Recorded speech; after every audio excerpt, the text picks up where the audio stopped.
In 1965, a document was slipped into the Catholic Church that would quietly end nearly 2,000 years of Christian mission to the Jewish people. It was 5 paragraphs long, and its name was Nostra Aetate. The man responsible for the language of the document was hiding something from the Church the entire time he was writing it, something he would not admit publicly for another 50 years, and only then because he was 94 years old and dying. His name was Gregory Baum. He was a Jewish convert to the faith, an Augustinian priest, and one of the most influential theological voices at the Second Vatican Council. He was also, by his own confession, living a secret life that he knew would have destroyed his credibility entirely had anyone found out. This is the story of how one man, with one document, changed what the Catholic Church was willing to say about the salvation of the Jewish people. If you care at all about the integrity of Catholic doctrine, this story is one you cannot afford to not know.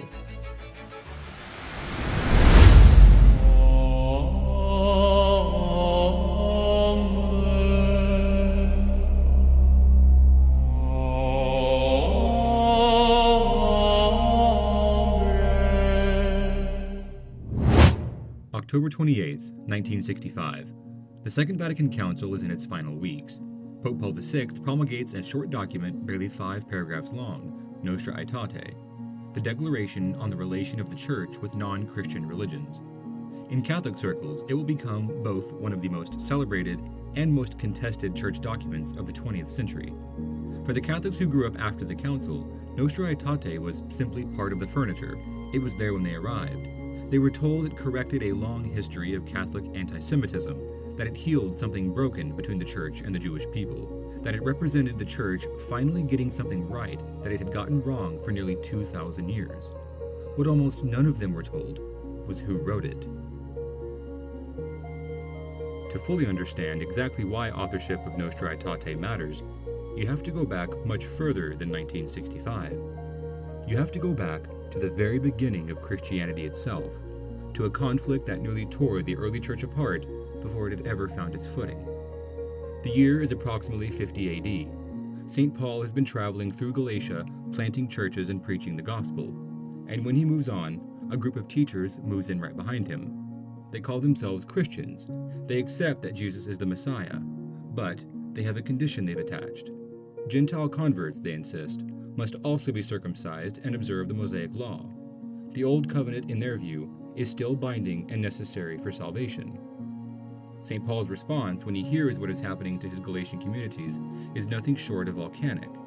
He writes, "Even if we or an angel from heaven should preach a gospel other than the one we preach to you, let him be anathema." These teachers will come to be known as the Judaizers, from the Greek word meaning to live according to Jewish custom. And the heresy they represent, the idea that the Old Covenant retains independent salvific power after Christ, will be condemned by the Council of Jerusalem, by the Church Fathers, and by every subsequent generation of Catholic theology. The Catholic Encyclopedia's definition is precise. Judaizers were those who, quote, held that circumcision and the observance of the Mosaic law were necessary for salvation. But in the broader theological tradition, the term came to encompass something wider. Any position that treats post-Christ Judaism as a standing, valid path to God. Any theology that says the Old Covenant was not fulfilled and superseded by the New, but simply continues alongside it. That broader definition is the lens through which the story of Nostra Aetate has to be read. Let us now get to know our author of Nostra Aetate. Gerhard Albert Baum was born in Berlin in 1923, the son of a non-observant Jewish mother and a Protestant father. He was 16 years old when he fled Nazi Germany in 1939, eventually making his way to Canada, where he was briefly interned in a Quebec labor camp alongside other Jewish refugees. By his own account, his conversion to Catholicism was not a calculated decision, it was an encounter. In 1946, while studying mathematics at McMaster University in Ontario, a friend placed a copy of St. Augustine's Confessions in his hands. Something in Augustine's restless, searching autobiography recognized something in Baum's own experience. He entered the Catholic faith, joined the Augustinian order in 1947, and was ordained a priest in 1954 after studying theology in Fribourg, Switzerland. He took the name Gregory. He began publishing on Catholic-Jewish relations, and in 1961 he published a book titled The Jews and the Gospel, later republished under the more provocative title, Is the New Testament Anti-Semitic? That book found its way to a German Jesuit cardinal named Augustin Bea, one of Pope John XXIII's closest theological allies and the newly appointed head of the Secretariat for Promoting Christian Unity. Bea was assembling the team that would prepare for the Second Vatican Council, which John XXIII had announced to the world's considerable surprise in January 1959. He needed someone who understood the Jewish question, as it was called in those years. He found his man in Baum. There is a footnote to this story worth noting here.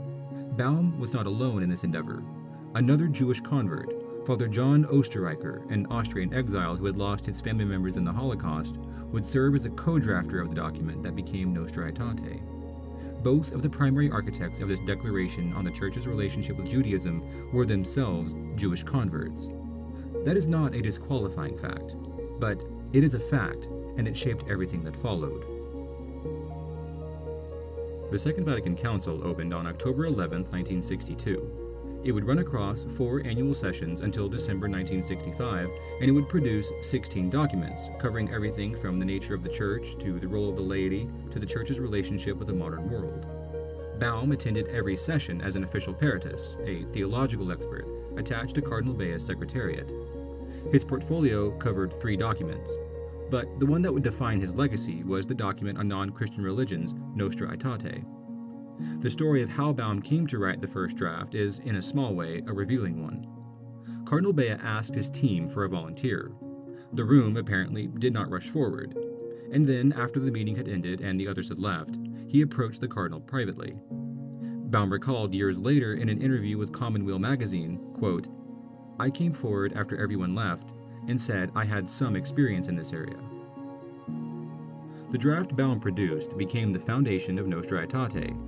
Its core language, the declaration that Christ's passion cannot be charged against all the Jews then living, still less against the Jews of today, survived into the final text. He was also part of a small group of theologians who worked on the 4th and final draft, the one promulgated by Paul VI in October 1965. After the council, Baum made no secret of how he understood what the document required.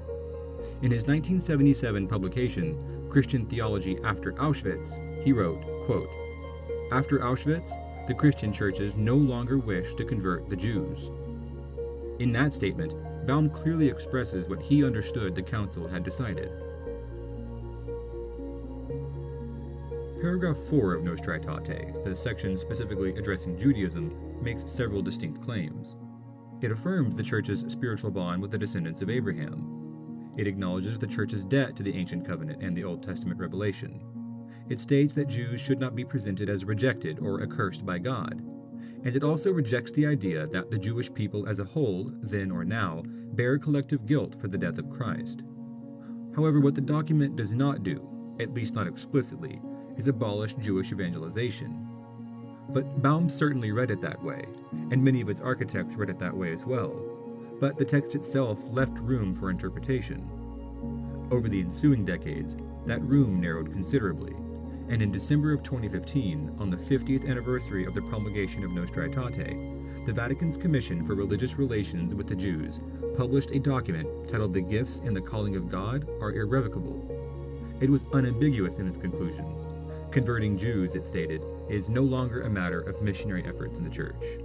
How Jewish people might be saved without explicit faith in Christ was described as a, quote, "unfathomable divine mystery." There is a single detail about the 2015 document that almost never makes it into the conversation when the document gets cited.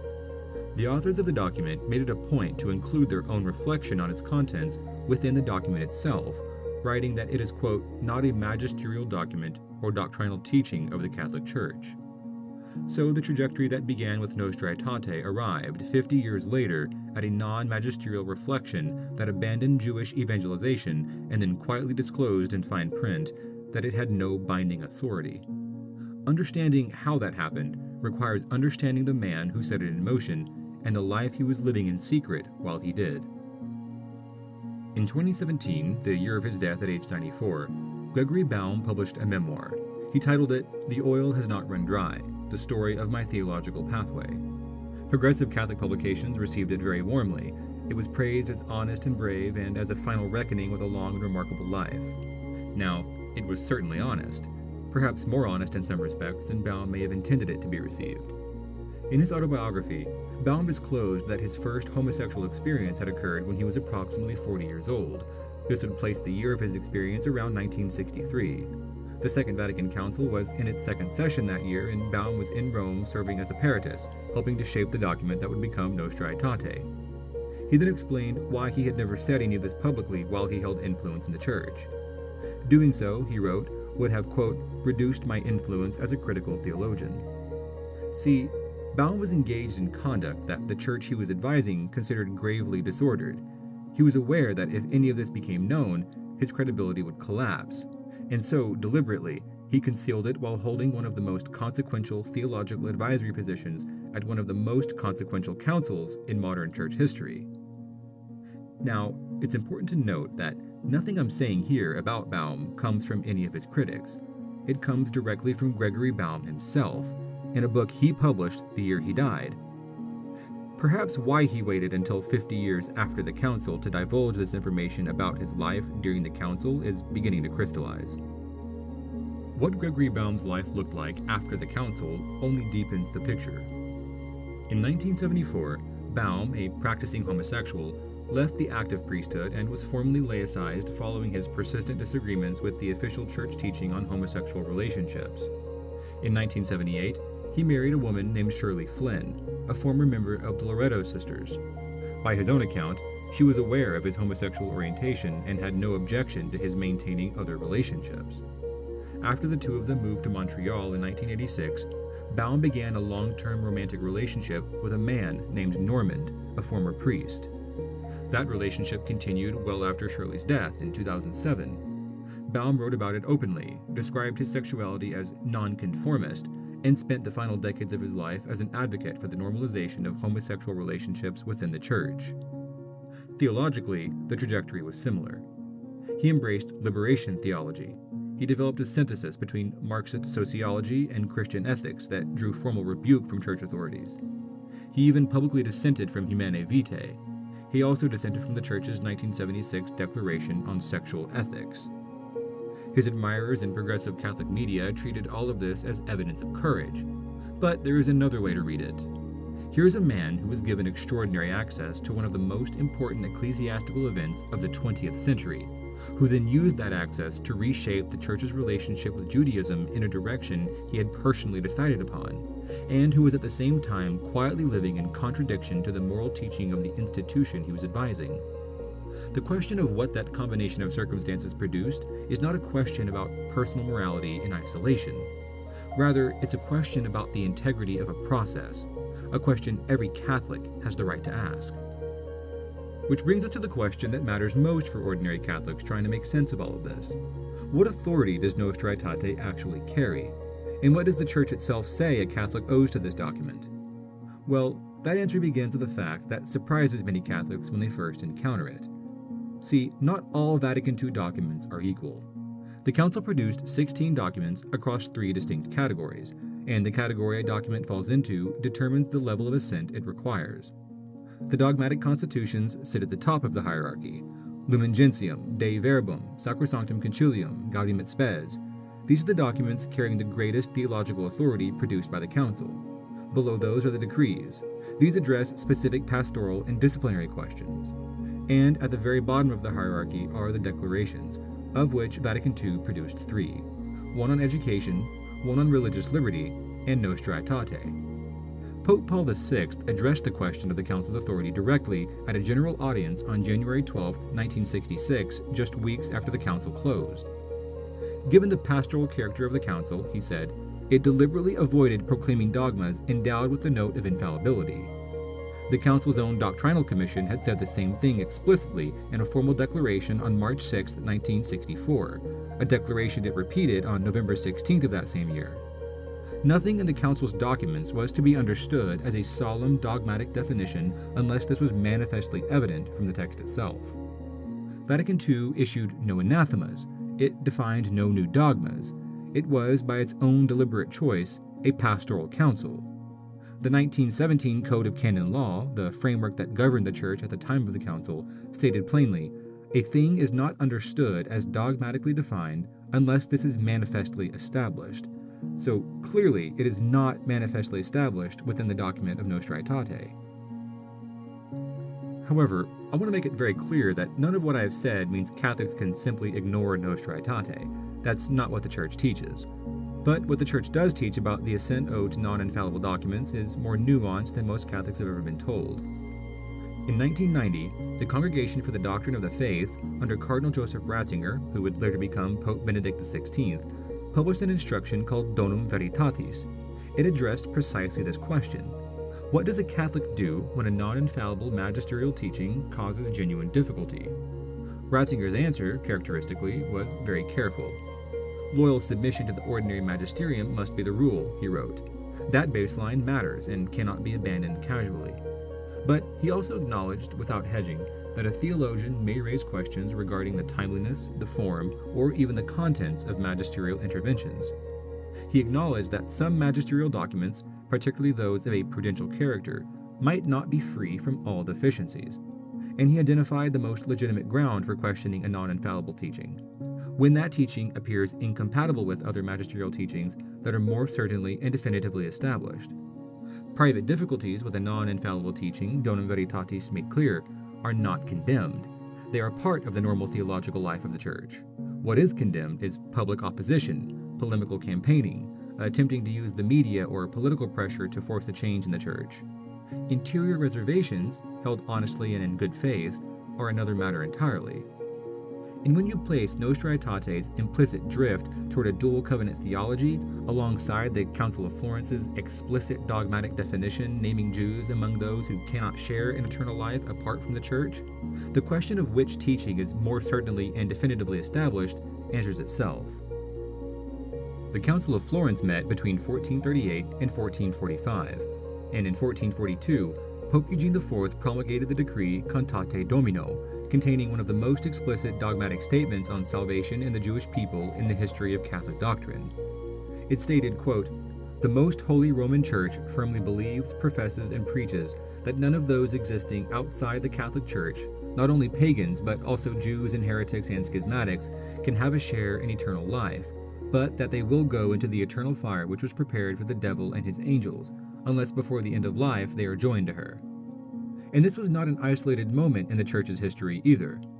The Fourth Lateran Council in 1215 had already stated that outside the one universal Church of the faithful, no one at all is saved. Pope Boniface VIII, in Unam Sanctum in 1302, declared it absolutely necessary for the salvation of every human creature to be subject to the Roman pontiff. And Pope Pius IX reaffirmed the teaching in 1854. Pope Pius XI reaffirmed it yet again in 1928. The consistency of this teaching across 7 centuries and across the highest categories of magisterial authority is precisely what the phrase perennial teaching means. A teaching that has never wavered, never been formally abrogated, and cannot possibly be superseded by any subsequent dogmatic definitions. What happened at Vatican II, through a pastoral declaration drafted by a man who would later confirm he had been concealing his own sexual disorder throughout the process, was not a dogmatic reversal of the Church's tradition. It simply could not have been. It didn't have the authority to do so. And yet, the downstream effect of that declaration, culminating in the 2015 reflection that called Jewish evangelization a thing of the past, is that millions of Catholics now believe the Church has officially taught that the Jewish people can be saved having never left the Old Covenant behind and actively rejecting Christ as their Messiah and God. And unfortunately for us, Gregory Baum passed away on October 18, 2017 in a Montreal hospital. So wherever you happen to fall on Nostra Aetate, whether you think it can be harmonized with perennial church teaching on the Jews and their salvation, or that it directly contradicts that perennial teaching, the author is no longer with us to answer this question definitively. Nonetheless, the document Baum helped write is now 60 years old, and in that time, the institutional mission to the Jewish people has effectively ended. Whether that represents a development of doctrine or a departure from it is a question Catholic theologians are still carefully and sometimes not so carefully arguing about. What is not in dispute, however, is the history. A document that reshaped the Church's relationship with an entire people was drafted by a man concealing from that Church the sordid life he was actually living. It was pastoral, not dogmatic. It carried the lowest category of authority that a Vatican II document could carry, from a council that had deliberately chosen to define nothing. And it set in motion a trajectory that arrived 50 years later at the position that the Jewish people's eternal salvation is a, quote, unfathomable divine mystery, best left to God, rather than a mission entrusted by Christ to his church. So somewhere between Paul's letter and Baum's draft, something changed. Whether it should have is a question every Catholic will have to answer for themselves.